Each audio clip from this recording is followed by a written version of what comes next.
Auzubillahi min shaitanir rajim. Bismillahir Rahmanir Rahim. Start with the great name of Allah, who is Rahman and Rahim. My name is Najib, and our group members are Majid, Abdullah, and Mr. Rabnawaz today. And we are a student of Shoaib Coaching Center, Nawab Shah. Today we will discuss about the reaction of amines.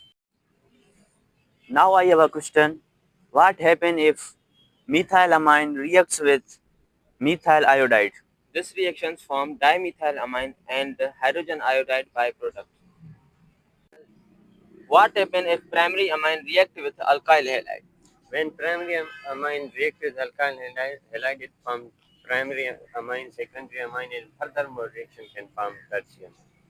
Najibullah, give an example of primary and tertiary amine. The example of primary amine is methylamine and the tertiary amine is trimethylamine.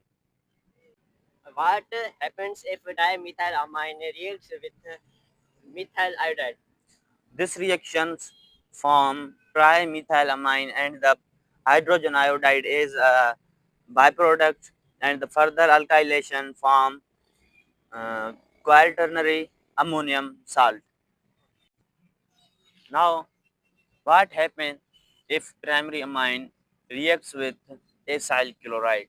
This reaction forms nucleophilic acyl substitution amide and the HCl. Now I have another question.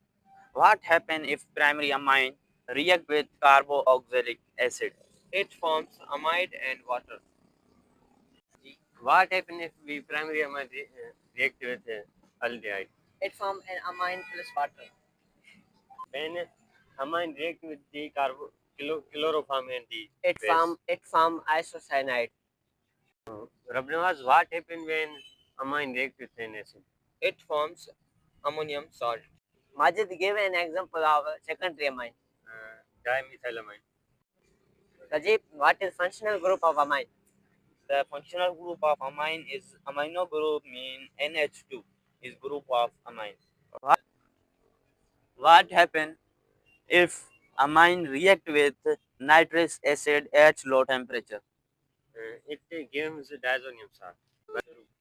Majid, what happens when primary amine react with a ketone? When primary amine react with ketone, they form an amine, also called the shift base, after losing the water. What happens if dimethylamine reacts again with methyl iodide? This reactions form dimethylamine